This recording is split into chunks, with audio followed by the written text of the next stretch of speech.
স্বাগত বিরোধীহীন রাত ৯টায় বাংলাদেশে। আপনাদের সাথে আছি আমি আলী আশরাফ এবং আমি সুমনা সেনী। শুরুতেই জানাচ্ছি শিরোনামগুলো।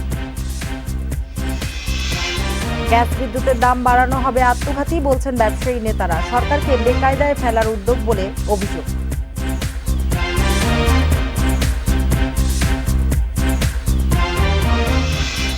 আবার বাড়ল স্বর্ণের দাম। ভরিতে বেড়েছে ৪,১৯৯ টাকা পর্যন্ত। ২২ ক্যারেটের ভরি ৮২,৪০০ টাকা।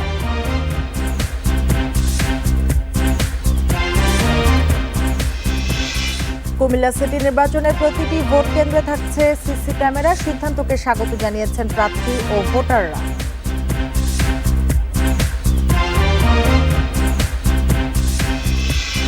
দেশের বিভিন্ন জেলায় কালবৈশাখীর হানা, লন্ডভন্ড ঘরবাড়ি, উপড়ে গেছে গাছপালা। ঝড় বজ্রপাতে ৩ জনের প্রাণহানি।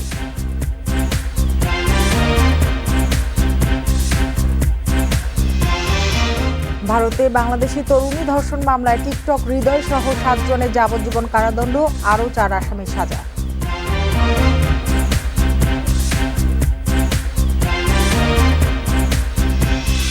এতক্ষণ শিরোনামগুলো জানাচ্ছিলাম, এবার জানাবো পুরো খবর।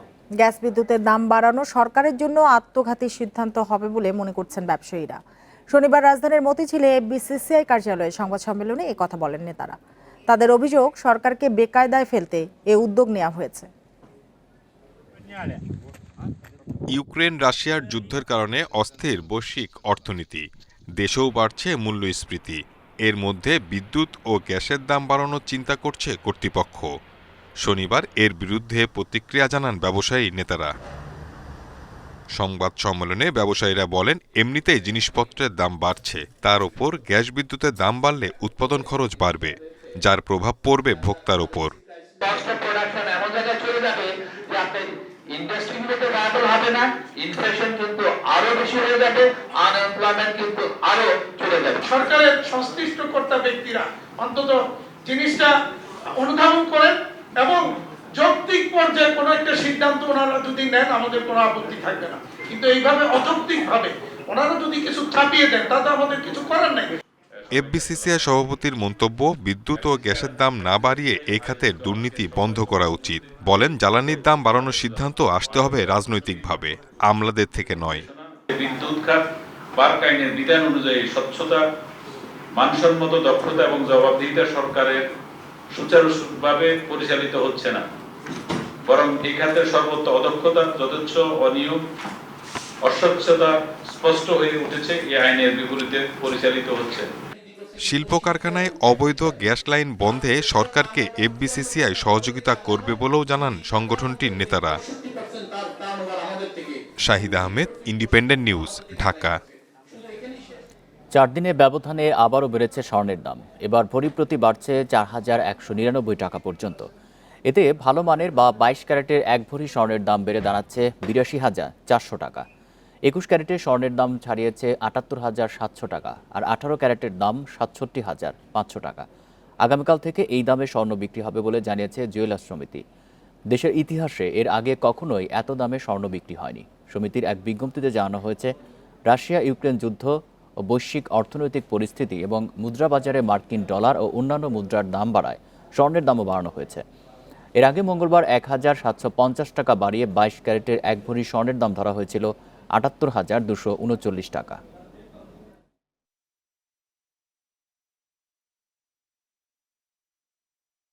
জুনের শেষ সপ্তাহে পদ্মা সেতু উদ্বোধন করা হবে। রোববার প্রধানমন্ত্রীকে সেতু প্রকল্পে সারসংক্ষেপ পাঠানো হবে বলে জানিয়েছেন ওবায়দুল কাদের। দুপুরে ঢাকা বিশ্ববিদ্যালয়ের টিএসসি অডিটোরিয়ামে শেখ হাসিনা স্বদেশ প্রত্যাবর্তন দিবস উপলক্ষে ছাত্রলীগের আলোচনা সভায় প্রধান অতিথির বক্তব্যে তিনি একথা বলেন। ওবায়দুল কাদের বলেন, প্রধানমন্ত্রীর নির্ধারিত চূড়ান্ত সময়েই পদ্মা সেতু উদ্বোধন করা হবে। জুনেই পদ্মা সেতুতে দাঁড়িয়ে বাংলার মানুষ পূর্ণিমার চাঁদ দেখতে পাবেন বলে নিশ্চিত করেন তিনি। ১৩ বছর আগের এবং বর্তমান সময়ের বাংলাদেশের তুলনা করে সাধারণ সম্পাদক বলেন, শেখ হাসিনা দেশে ফিরে এসেছিলেন বলেই বাংলাদেশের চেহারা পাল্টে গেছে। তিনি বলেন, বঙ্গবন্ধু বাংলাদেশকে রাজনৈতিক স্বাধীনতা দিয়েছেন আর শেখ হাসিনা দিয়েছেন অর্থনৈতিক মুক্তি। শেখ হাসিনা ফিরে এসেছিলেন বলে বাংলাদেশ আজ অন্ধকার থেকে আলোর পথে যাত্রী এবং বিশ্বের রোল মডেল বলে মন্তব্য করেন ওবায়দুল কাদের। আগামী নির্বাচনে আওয়ামী লীগ আবারও জয়লাভ করবে বলে আশাবাদ ব্যক্ত করেন তিনি।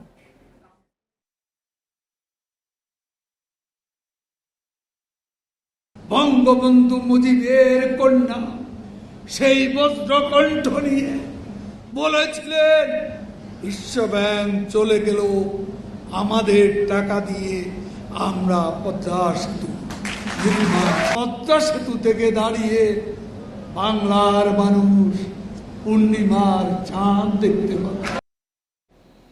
পদ্মা সেতুর টোল হবে ৩০ থেকে ৪০% কমানোর দাবি পরিবহন সংশ্লিষ্টদের। তারা বলছেন, ফেরির তুলনায় টোল হার ১.৫ গুণ বেড়ে যাওয়ায় প্রভাব পড়বে পণ্য যাত্রী পরিবহনে। তাই টোল হার রিভিউ করে তা পুনর্বিবেচনার আহ্বান প্রধানমন্ত্রীর কাছে। জুনের শেষেই খুলছে পদ্মা সেতু, চলছে শেষ মুহূর্তের প্রস্তুতি। সড়কবাতি লেগেছে এপ্রিলেই, পিচ ঢালাইয়ের কাজও শেষ দিকে। রোড মার্কিং সহ আনুষঙ্গিক কাজও শেষ হচ্ছে শিগগিরই। গত মঙ্গলবার পদ্মা সেতুতে যানবাহনের টোল নির্ধারণ করে দেয়া হয়েছে প্রজ্ঞাপন। সর্বনিম্ন টোল মোটরসাইকেলে ১০০ টাকা, আর প্রাইভেট কার ৭৫০, পিকআপ ১২০০, মাইক্রোবাস ১৩০০, ছোট বাস ১৪০০, বড় বাস ২৪০০, ছোট ট্রাক ১৬০০, মাঝারি ট্রাক ২৮০০ টাকা সহ মোট ১৩ ধরনের যানবাহনে টোল নির্ধারণ করা হয়েছে। সেতু উদ্বোধনের দিন থেকেই আদায় হবে টোল। এর হার ফেরি পারাপারের চেয়ে ১.৫ গুণ বেশি। যাত্রী ও পরিবহন সংশ্লিষ্টরা বলছেন, নিজেদের টাকায় তৈরি সেতুতে টোল হার আরও কম হওয়া দরকার ছিল। যখনই ফেরি ভাড়া টোল এগুলা বৃদ্ধি পাবে, তখন কিন্তু এটা আলটিমেট প্রভাব যাত্রীর উপরে যায় পড়ে, কারণ মালিকরা তো যাত্রীদের কাছ থেকে নিয়েই পরিচালনা করবে। মেনে না নিলেও তো কিছু করার নেই। আমরা যদি মেনে না নিই তাহলে কি কিছু করতে পারবো? আমরা কি কিছু করতে পারবো? পদ্মা সেতু খুললে দক্ষিণ পশ্চিমের ১৯ জেলার যোগাযোগ সহজ হবে। দূরত্বের পাশাপাশি কমবে ফেরিঘাটের দুর্ভোগ। এসব বিবেচনায় নতুন ভাড়া ঠিক করবে বিআরটিএ। তবে টোল হার কম হলে অল্প খরচে যাত্রী ও পণ্য পরিবহন করা যেত বলছেন পরিবহন মালিকরা। এটাকে এই মুহূর্তে আমরা রিভিউ করার জন্য নিবেদন করতে চাই যে 30% 40% লেস করা হোক, পরবর্তী 2 বছর পর পর স্তরে স্তরে আবার বৃদ্ধি করে ওই পর্যন্ত যাক। আমি অন্তত আমার দিক দিয়ে আমার সংস্থার পক্ষে, পরিবহন সেক্টরের পক্ষ থেকে আমি এই আবেদনটা রাখতে চাই। যোগাযোগ বিশেষজ্ঞরাও বলছেন, অর্থনীতিতে দীর্ঘমেয়াদে সুফল পেতে বড় সেতুতে টোল হার কমানোর কোনো বিকল্প নেই। এখন কিন্তু ডাবল টোল হবে। একটা হলো এক্সপ্রেসওয়ের জন্য, যেটা রোডস অ্যান্ড হাইওয়েজ তৈরি করলো, সেতু ভবন যেটা তৈরি করলো সেটা হলো ব্রিজের জন্য। এটাকে আমি কৌশলী উন্নয়ন বলবো না, দূরদর্শী বলবো না। পদ্মা সেতুর টোল আদায় ও সেতুর রক্ষণাবেক্ষণ করবে বিদেশি 2 প্রতিষ্ঠান, কোরিয়া এক্সপ্রেস কর্পোরেশন ও China major bridge engineering company. Ezazur Rahman, independent news, Dhaka. Richter স্কেলে 8 মাত্রার ভূমিকম্পেও পদ্মা সেতুর ক্ষতি হবে না বলে জানিয়েছেন মন্ত্রিপরিষদ সচিব খন্দকার আনোয়ারুল ইসলাম। তিনি জানান, 15 বছরেই পদ্মা সেতুর খরচ উঠে আসবে। দুপুরে শরীয়তপুর পুলিশ লাইন্সে উগ্রবাদী প্রতিরোধে আয়োজিত মতবিনিময় সভায় প্রধান অতিথির বক্তব্যে মন্ত্রিপরিষদ সচিব এসব কথা বলেন। জুনের মধ্যেই পদ্মা সেতু ব্যবহারের জন্য সম্পূর্ণ প্রস্তুত হবে উল্লেখ করে মন্ত্রিপরিষদ সচিব বলেন, পৃথিবীর সর্বোচ্চ প্রযুক্তি ব্যবহারে 100% স্বচ্ছতা নিশ্চিত করে নির্মাণ করা হয়েছে এই সেতু। এবং আপনাদেরকে আমরা আশ্বস্ত করতে পারি, পৃথিবীর সব থেকে হাইয়েস্ট লেভেলের কেয়ার নিয়ে পদ্মাকে ইমপ্লিমেন্ট করা হয়েছে। রেক্টর স্কেলের 8 মাত্রায় আপনার হয়, ভূমিকম্প হয়, তবুও আল্লাহর রহমতে পদ্মার কিছু হবে না। বাংলাদেশের ইভিএমের মতো সেরা মেশিন পৃথিবীর আর কোথাও নেই বলে দাবি করেছেন নির্বাচন কমিশনার আনিসুর রহমান। দুপুরে মাদারীপুরে ভোটার তালিকা হালনাগাদ কার্যক্রম উপলক্ষে মতবিনিময় সভায় তিনি আরও বলেন, ইভিএম নিয়ে অনেকেরই মধ্যে ভুল ধারণা রয়েছে, যা থেকে বেরিয়ে আসতে হবে। ইভিএমে ব্যালট ভরা যায়, ব্যালট কেটে দিয়ে ভরা যায়। ইভিএমে দোষ একটাই, একটু স্লো হয়। এই নির্বাচন হবে অত্যন্ত সুষ্ঠু, নিরপেক্ষ, অংশগ্রহণমূলক, কোনো রকমের জোর জবরদস্তি কিছু চলবে না। দেশে প্রথম কুমিল্লা সিটি কর্পোরেশন নির্বাচনে প্রতিটি ভোট কেন্দ্রে থাকছে সিসি ক্যামেরা। অবাধ, সুষ্ঠু ও নিরপেক্ষ নির্বাচনের লক্ষ্যে এ পরিকল্পনা নিয়েছে নির্বাচন কমিশন। এই সিদ্ধান্তকে স্বাগত জানিয়েছেন প্রার্থী ও ভোটাররা। কুমিল্লা সিটি কর্পোরেশন নির্বাচন আগামী 15 জুন। ভোট আরও নিরাপদ করতে এবার প্রতিটি কেন্দ্রে ও ভোট কক্ষে থাকবে ক্লোজ সার্কিট ক্যামেরা। ভোটের আগের দিন থেকে শুরু করে পরের দিন পর্যন্ত ক্যামেরায় কেন্দ্রগুলো পর্যবেক্ষণ করবে নির্বাচন কমিশন ও প্রশাসন। এই সিদ্ধান্তকে স্বাগত জানিয়েছেন ভোটাররা। ওই কেন্দ্রগুলিতে তারা সিসি ক্যামেরা দিয়ে যদি মানুষের মনে স্বচ্ছতা প্রমাণ দিতে পারে, আমি মনে করি এটা অবশ্যই ভালো উদ্যোগ এবং এটা একটা গ্রহণযোগ্যতা পাবে। এই সিসি ক্যামেরার নিয়ন্ত্রণে যারা থাকবেন তারা জনগণের প্রত্যাশা পূরণেই তারা কাজ করবেন। এই উদ্দেশ্যকে ইতিবাচক হিসেবে দেখছেন প্রার্থীরাও। তবে ক্যামেরার নিয়ন্ত্রণে যারা নিয়োজিত থাকবেন তাদেরকে সতর্ক থাকার আহ্বান জানান তারা। সিসি ক্যামেরার কারণে যদি ভোটারদের প্রাইভেসি নষ্ট হয় তাহলে আগামী দিনে এটা নিয়ে বিভিন্ন প্রশ্ন উঠতে পারে। যে সিসি ক্যামেরা লাগানোর কথা হচ্ছে, এটা যদি হয় ইনশাল্লাহ ভোট 100% সুস্থ হবে। আসলে যদি কথা কাজে মিল থাকে, এটা চালু থাকে, তো আমাদের লেগে মনে এত শুভ খবর কিছু থাকতে পারে না। অবশ্যই একটি ভালো উদ্যোগ যদি এটা কোনো ধরনের নিয়ন্ত্রণ না করার জন্য যদি দিয়ে থাকে। রিটার্নিং কর্মকর্তা জানান, কুমিল্লা সিটি নির্বাচনের ভোট গ্রহণের জন্য 105টি কেন্দ্র ও 640টি ভোট কক্ষ থাকবে। এখানে কুমিল্লা সিটি কর্পোরেশন নির্বাচনে মোট 105টি ভোট কেন্দ্র স্থাপন করা হবে, যেখানে 640টা ভোট কক্ষ থাকবে। তো এখানে আমাদের তরফ থেকে অ্যাসেসমেন্ট হয়তো চলতেছে। কেন্দ্রগুলোকে ঝুঁকিপূর্ণ ও কম ঝুঁকিপূর্ণ তালিকা করে নিরাপত্তা জোরদার করা হবে বলেও জানান রিটার্নিং কর্মকর্তা। Independent news. বাড়ি বাড়ি গিয়ে চলছে ভোটার তালিকা হালনাগাদে কাজ। এতে 16 বছর বয়সীদের তথ্য অন্তর্ভুক্ত করা হচ্ছে। তালিকায় নাম তুলতে লাগছে অনলাইন জন্ম নিবন্ধন সহ প্রয়োজনীয় কাগজপত্র। সার্ভারে চূড়ান্ত এন্ট্রি দেওয়ার আগে তথ্য যাচাই বাছাই হবে দুবার। তাই এবার ভুল কম হবে বলে আশা নির্বাচন কমিশনের। 2 বছর পর ভোটার তালিকা করা হচ্ছে বাড়ি বাড়ি গিয়ে। প্রথম পর্যায়ে ঢাকা জেলায় 7টি থানা ও উপজেলায় কাজ শুরু হয়েছে। এ ধাপে 139 উপজেলায় তথ্য সংগ্রহ করা হবে 9 জুন পর্যন্ত। 1366 জন তথ্য সংগ্রহকারী এবং 277 জন সুপারভাইজার দায়িত্ব পালন করছেন। এবার 2007 সালের 1 জানুয়ারি বা তার আগে যাদের জন্ম তাদের তথ্য সংগ্রহ করা হচ্ছে। এছাড়া এর আগে যারা বিভিন্ন কারণে ভোটার হতে পারেননি তাদেরও অন্তর্ভুক্ত করা হবে। নেওয়া হচ্ছে 18 বছরের কম বয়সীদের তথ্য। 18 বছর পূর্ণ হলে স্বয়ংক্রিয়ভাবে নাম উঠবে ভোটার তালিকায়। আমি ভোটার হচ্ছি, দেশের একজন নাগরিক হচ্ছে, একটা আসলে ভালো। আগে তো বিভিন্ন সমস্যা ছিল, এখন তো মোটামুটি ভোটার হওয়ার পরে সামনে আরো ভালো হবে। কাগজগুলো নিচ্ছে ভালো হচ্ছে, জিএসসি, পিএসসি, তার মধ্যে ওদের বার্থ সার্টিফিকেট। তথ্য সংগ্রহকারীরা জানান, অন্যবারের তুলনায় এবার ভোটার হতে বেশি কাগজ লাগছে। তবে ভোটাররা সাড়া দিচ্ছেন স্বতঃস্ফূর্তভাবে। জন্ম নিবন্ধনটা অ্যানালগ হইলেও চলতো, আর বর্তমানে অবশ্যই অনলাইন এবং ডিজিটাল হইতে হবে। গত বছর যেভাবে কাজ করেছে এই বছর সেভাবে কাজ করেছি, আর কোনো সমস্যা হচ্ছে না। থানার নির্বাচন কর্মকর্তারা জানান, সংগৃহীত তথ্য নির্ভুলভাবে সংরক্ষণের জন্য বসানো হচ্ছে নতুন সার্ভার। অনলাইনে অনেকে আবেদন করে রেখেছে গত 1 থেকে 2 বছর আগে। আমরা আমাদের জনবলের অভাবে যে কোনো তাদেরকে রেজিস্ট্রেশন করতে পারিনি, তাদেরকে এবারে আমরা জোরে সোরে এই কার্যক্রমের আওতায় আনার চেষ্টা চালাচ্ছি। আশা করি আগামী মাসের মধ্যে আমরা নতুন সার্ভার পেয়ে যাব। আগামী 10 জুন থেকে 21 জুলাইয়ের মধ্যে প্রথম ধাপের ভোটার নিবন্ধন কার্যক্রম শেষ হবে। মোট 4 ধাপে হবে ভোটার তালিকা হালনাগাদের কাজ। সুলতানা জাহান মিতু, ইন্ডিপেন্ডেন্ট নিউজ, ঢাকা। মামলা জটের অবস্থা এখন যানজটের মতো বলে মন্তব্য করেছেন আইনমন্ত্রী। কম গুরুত্বপূর্ণ মামলাগুলো আদালতের বাইরে নিষ্পত্তি করা না গেলে এই সংকট থেকে মুক্ত হওয়া কঠিন হয়ে যাবে বলেও জানিয়েছেন তিনি। রাজধানীতে সারা দেশ থেকে আসা পিপি ও জিপিদের সঙ্গে মতবিনিময় সভায় এই কথা জানান আইনমন্ত্রী। মামলা জটের জন্য বিচারক সংকট ও সাক্ষীদের যথাসময়ে আদালতে উপস্থিত না হওয়াকে দায়ী করেন সরকারি আইনজীবীরা। আদালতে মামলা জটের কারণে বাড়ছে বিচার প্রত্যাশী মানুষের দুর্ভোগ। আইন মন্ত্রণালয়ের হিসাবে বর্তমানে দেশের আদালতগুলোতে ঝুলে আছে প্রায় 39 লাখ মামলা, যার বিপরীতে বিচারক মাত্র 1900 জন। এতে দেখা যাচ্ছে প্রত্যেক বিচারকের কাঁধে 2000-এর বেশি মামলার ভার। এই অবস্থায় মামলা জট নিরসনে রাজধানীর শেরেবাংলা নগরের বঙ্গবন্ধু আন্তর্জাতিক সম্মেলন কেন্দ্রে শনিবার মতবিনিময় সভার আয়োজন করে আইন ও বিচার বিভাগ। এতে উপস্থিত ছিলেন আইনমন্ত্রী সহ দেশের সব পিপি ও জিপি। সভায় মামলা জটের মূল কারণগুলো তুলে ধরার পাশাপাশি নিজেদের বেশ কিছু সমস্যা তুলে ধরেন সরকারি আইনজীবীরা। যখন সমন পাঠানো হয় সে সাক্ষীর কি অবস্থানটা এটা কিন্তু আমরাও জানতে পারি না, আদালতও জানতে পারে না, আমরা একটু ডার্কের মধ্যে থাকি।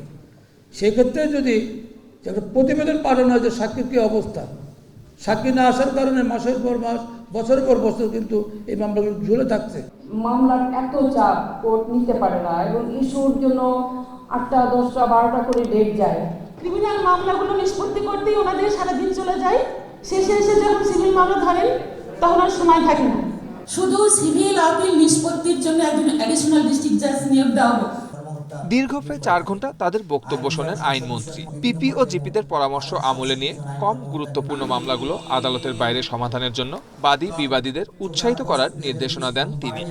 যেই মামলাগুলি নিষ্পত্তি করা যায় সেইগুলি কোর্টে থেকে শুধু আপনার এই মামলার নাম্বার সংখ্যা বাড়িয়ে তো কোনো প্রয়োজন নাই। ক্রিমিনাল কেসে আপনাদের কিন্তু সব সময় একটা বক্তব্য থাকে।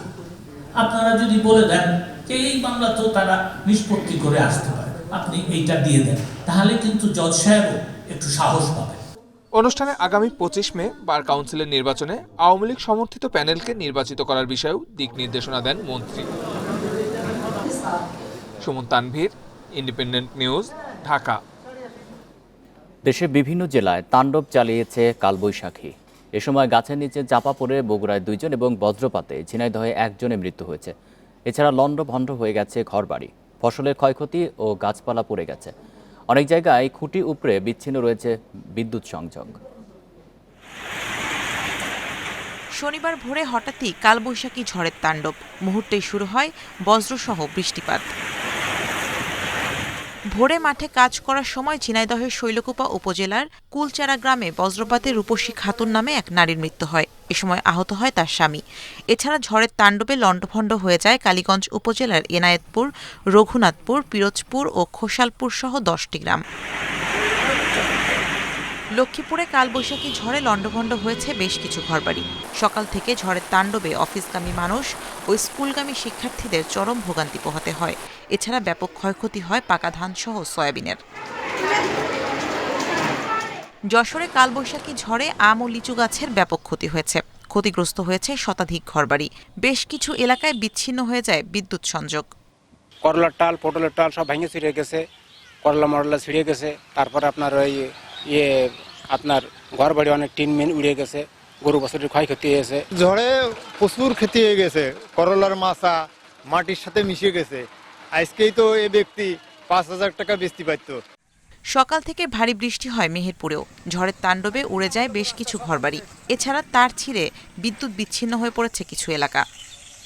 সকালের ঝড়ে ধরেন আমার অনেক 150-200 মন আম আছে, ন্যাংরায় আম পড়ে গেছে। প্রচণ্ড বেগে দমকা হাওয়া বয়ে গেল এবং রাস্তার 2 দিকে অনেক গাছপালা ভেঙে ফসলের ক্ষতিও হলো এবং গাছপালা ভেঙে রাস্তা ব্লক হয়ে গিয়েছিল।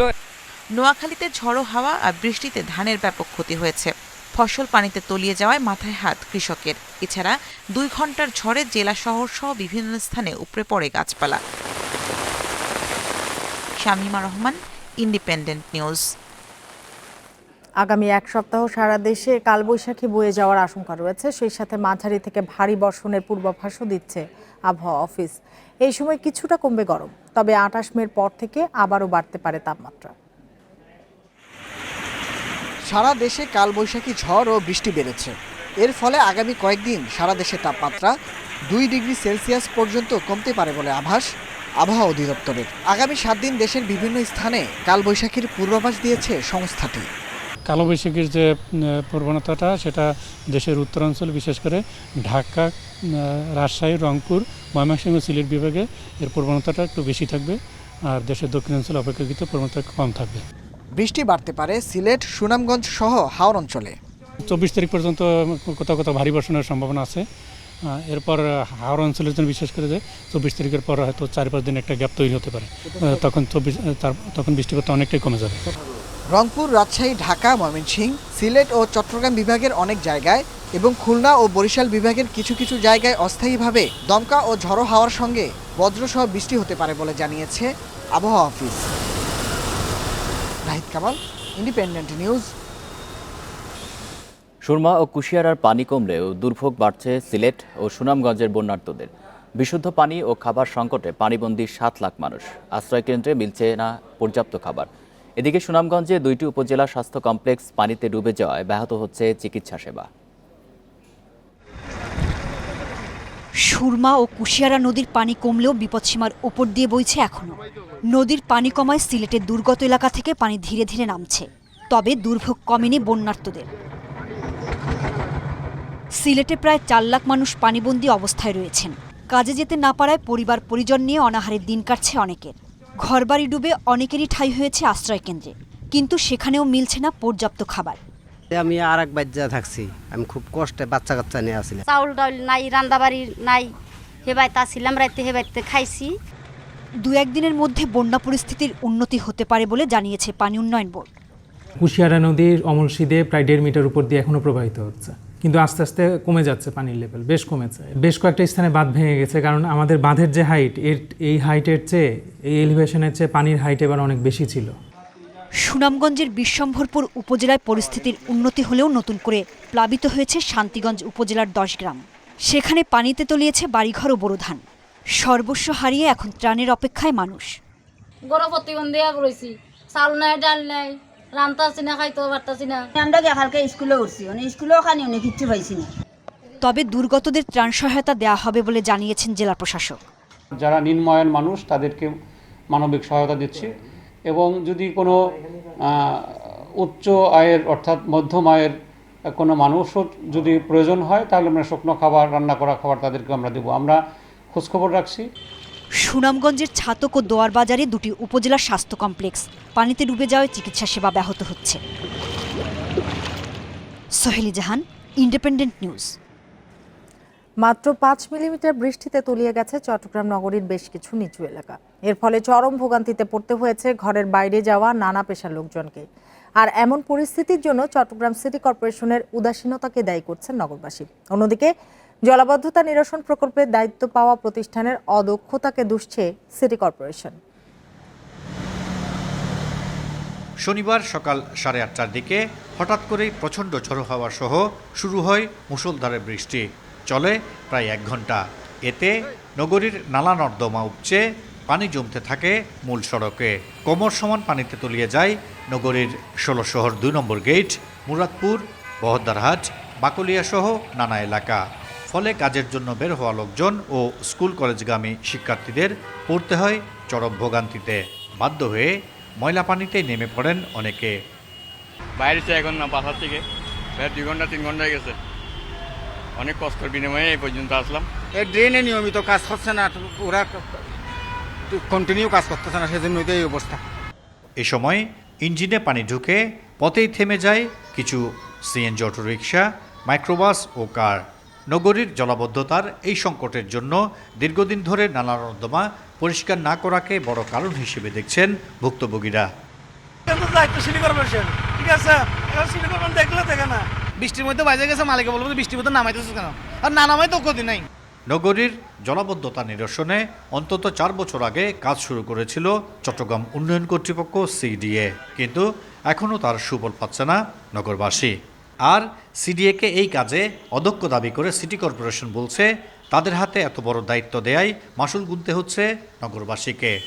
কাজ একটা হাতে নিলে আমাদের কিছু ভুল ভ্রান্তি হতে পারে, সে ভুল থেকে আমরা শিক্ষা নিয়ে আগামীতে যাতে আমাদের এই ধরনের প্রকল্পগুলি যে প্রতিষ্ঠানে সেখানে কাজ করলে আমি মনে করি আমাদের জবাবদিহি তো ভালো থাকবে, জনগণও সুফল পাবে এবং সরকারের সুনাম হবে। জলাবদ্ধতার সংকট থেকে নগরবাসীকে মুক্তি দিতে 2017 সালে 5,600 কোটি টাকার মেগা প্রকল্পের কাজ শুরু করে CDA. Ahsan Liton, Independent News, Chittagong. গাজীপুরে কালীগঞ্জে ট্রেন ও পিকআপ ভ্যানের সংঘর্ষে 3 জন নিহত হয়েছে। সকালে উপজেলার আড়িখোড়া রেল স্টেশনের কাছে নলছাটা এলাকায় একটি অরক্ষিত রেলগেটে এই দুর্ঘটনা ঘটে। কালীগঞ্জ থানার উপপরিদর্শক দেলোয়ার হোসেন জানান, সকাল 10:30টায় নলছাটায় অরক্ষিত ওই রেলগেটে তাল বোঝাই পিকআপের সঙ্গে কিশোরগঞ্জ থেকে ছেড়ে আসা ঢাকাগামী 11 সিন্ধু ট্রেনের মুখোমুখি সংঘর্ষ হয়। এ সময় ট্রেনের ধাক্কায় পিকআপটি ছিটকে পড়ে। এতে পিকআপে থাকা 3 জনই ঘটনাস্থলে মারা যান।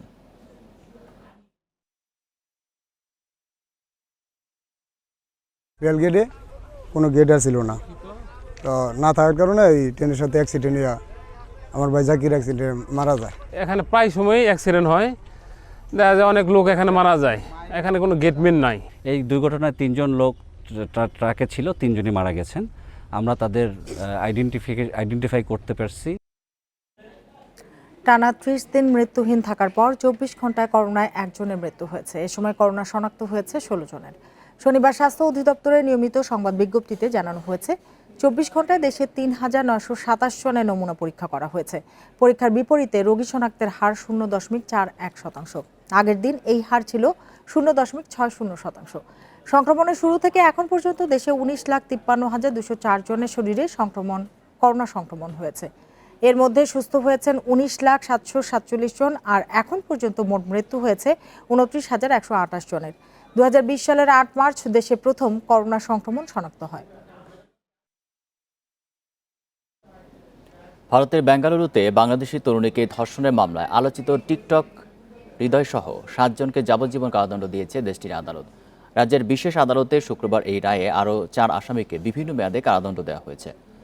12 আসামির মধ্যে 3 নারী সহ 11 জন দোষী সাব্যস্ত হন। যাবজ্জীবন কারাদণ্ডপ্রাপ্ত 7 জন ছাড়া একজনকে 20 বছর ও আরেকজনকে 5 বছরের কারাদণ্ড দেওয়া হয়েছে।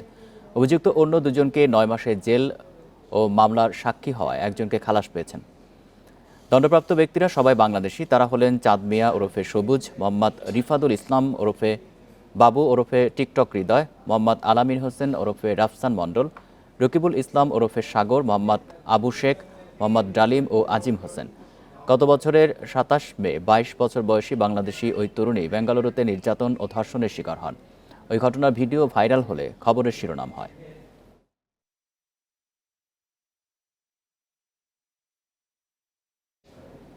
রাত 9টায় বাংলাদেশে এবার খেলার খবর। শুরুতেই জানিয়েছি শিরোনাম।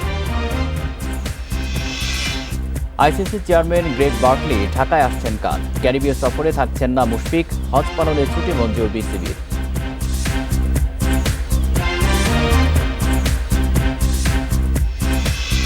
পেশাদারিত্বের অভাবে ধুঁকছে দেশের ফুটবল ফেডারেশনকে সচেতন হওয়ার পরামর্শ সাবেকদের।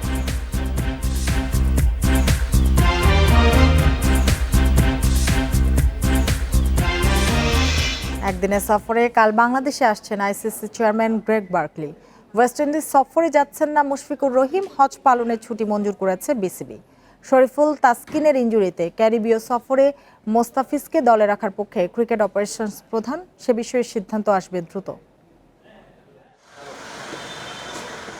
জাতীয় দলের নির্বাচক থেকে শুরু করে team manager, cricket operations chairman, বিভিন্ন কমিটির কর্তাদের বৈঠকের ব্যস্ততা। ওয়েস্ট ইন্ডিজ সফরের দল ঘোষণার অপেক্ষায় ছিল গণমাধ্যম। নিজেদের মধ্যে আলোচনা সারে নির্বাচক প্যানেল। কথা বলেননি গণমাধ্যমের সঙ্গে। তবে মুশফিকুর রহিমের করা ছুটির আবেদনের বিষয়ে সিদ্ধান্ত নিয়েছে বোর্ড, নিশ্চিত করেছেন ক্রিকেট অপারেশনস প্রধান।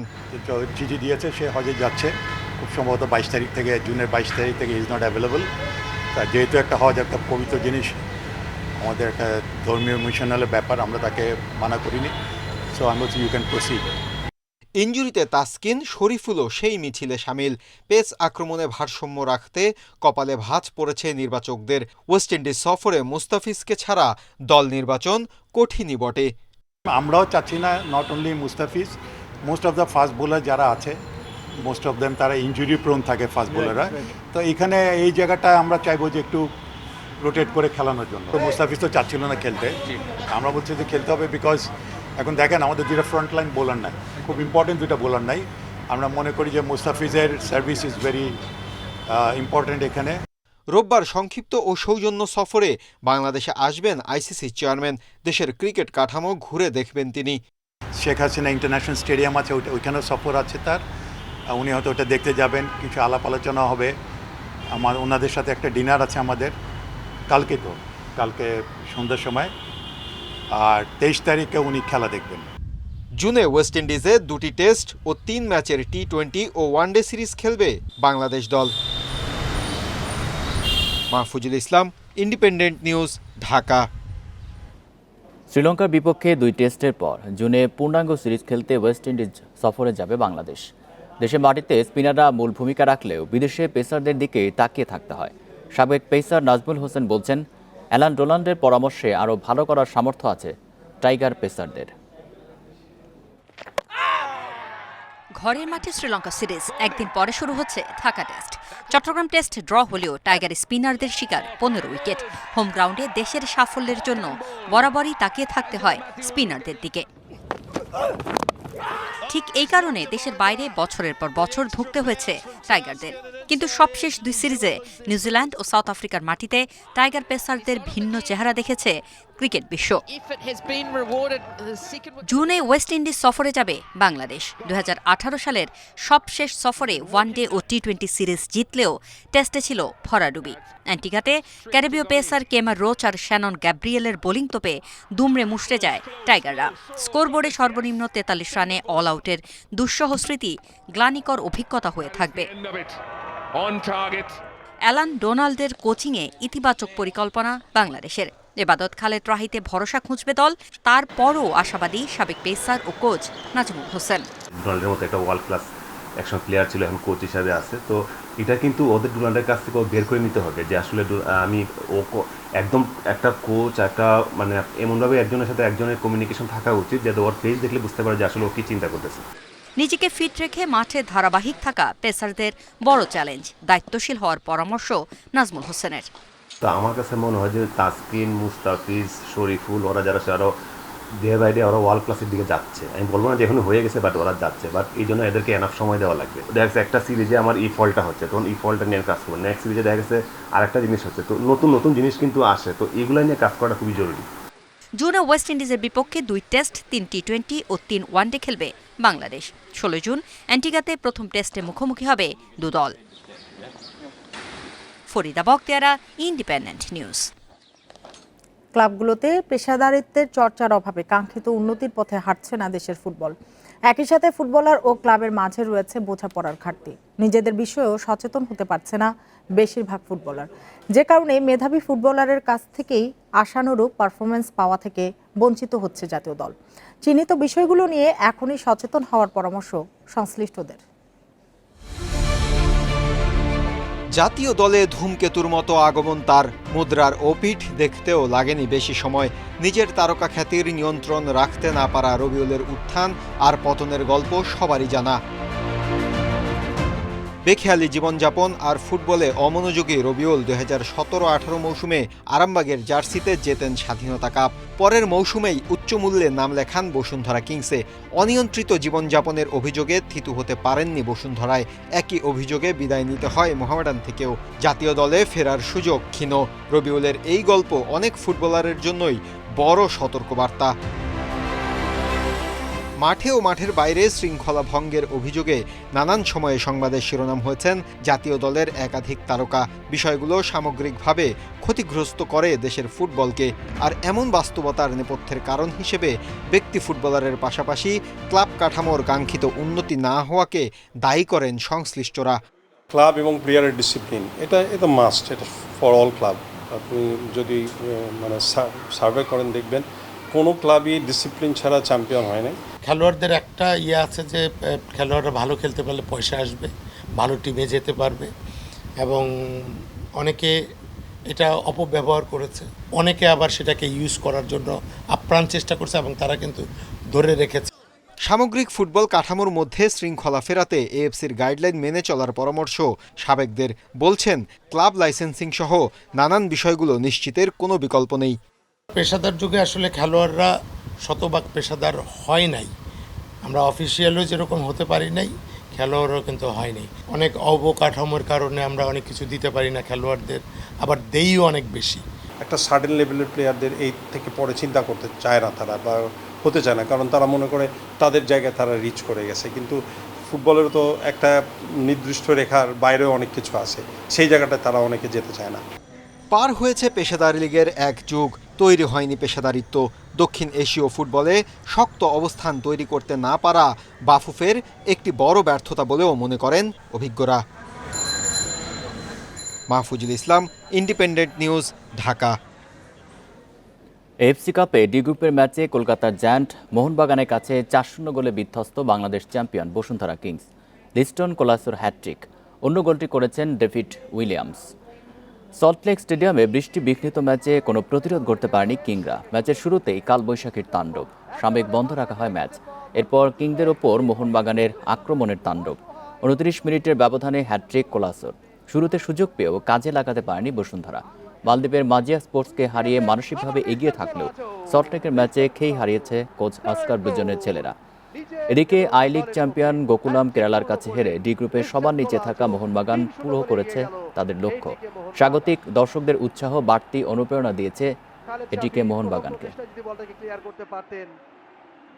তিনি ভারসাম্য হারিয়ে পড়ে গেলেন। আশিস বল দিয়েছেন, ডেভিড উইলিয়ামস গোল, 4-0 এগিয়ে এটিকে মোহনবাগান।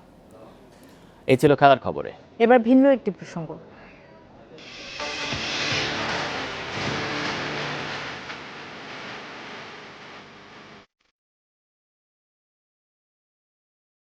কাগজের বিমান উড়ানোর প্রতিযোগিতা রেড বুল পেপার উইংস ওয়ার্ল্ড এর ফাইনাল হয়ে গেল অস্ট্রিয়ায়। এয়ার টাইম, ডিস্টেন্স ও অ্যারোবিক্স এই 3 বিভাগে হয় প্রতিযোগিতা। অংশ নেন 60 দেশের প্রতিযোগীরা। 3 বিভাগে জয়ী হন পাকিস্তান, সার্বিয়া ও দক্ষিণ কোরিয়ার 3 জন প্রতিযোগী।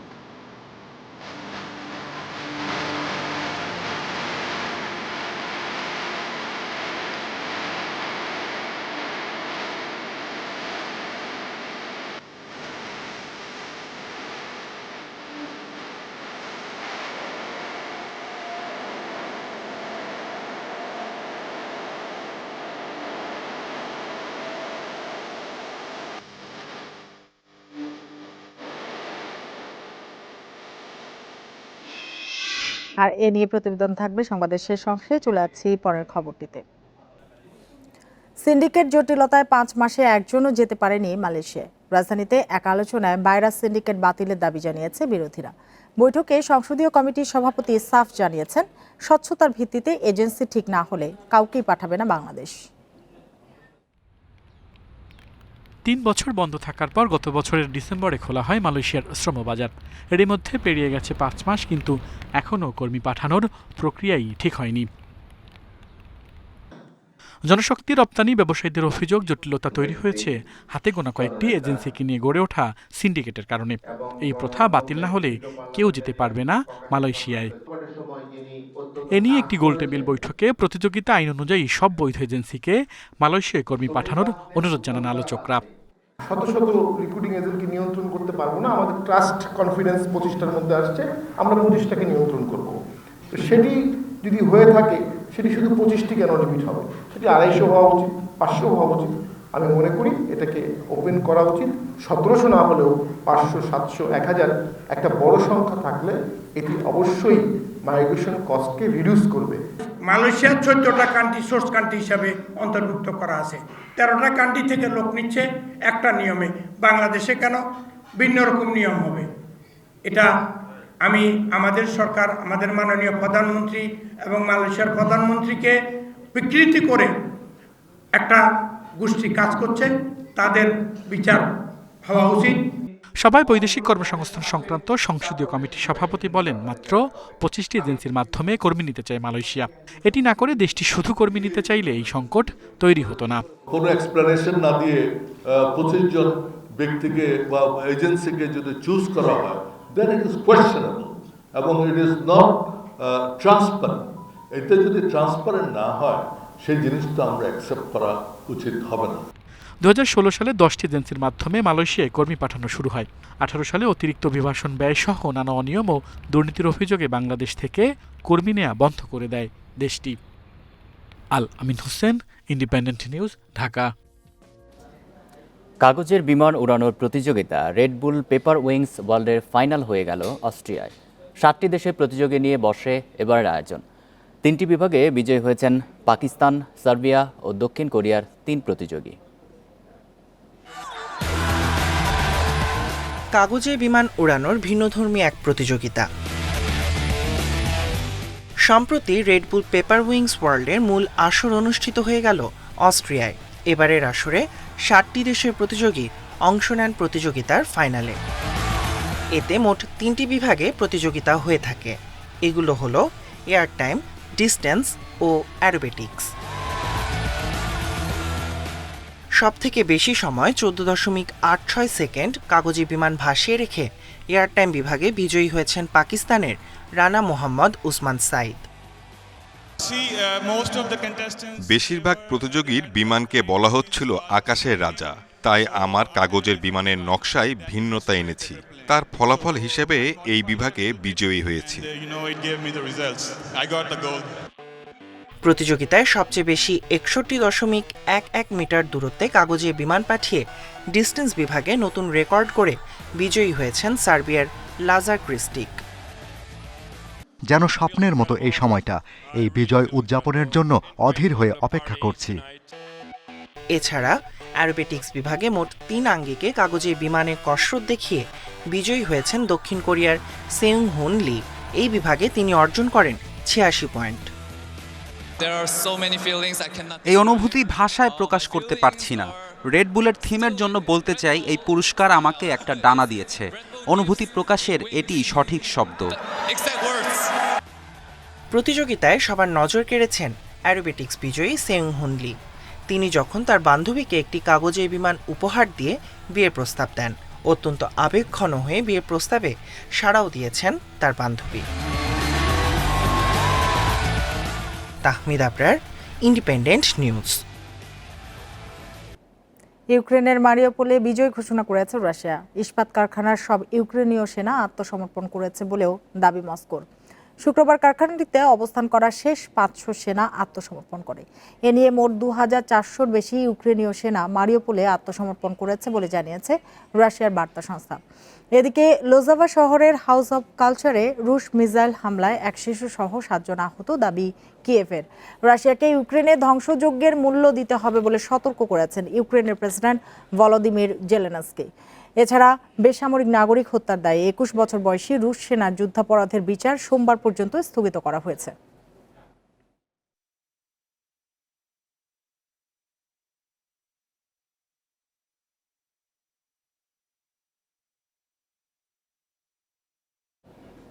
আর এই ছিল আজকের বিরতিহীন সংবাদ রাত 9টায় বাংলাদেশে। ইন্ডিপেন্ডেন্ট টেলিভিশনের সব খবরের আরো বিস্তারিত জানতে চোখ রাখুন ফেসবুক, ইউটিউব এবং টুইটারে। ধন্যবাদ সবাইকে।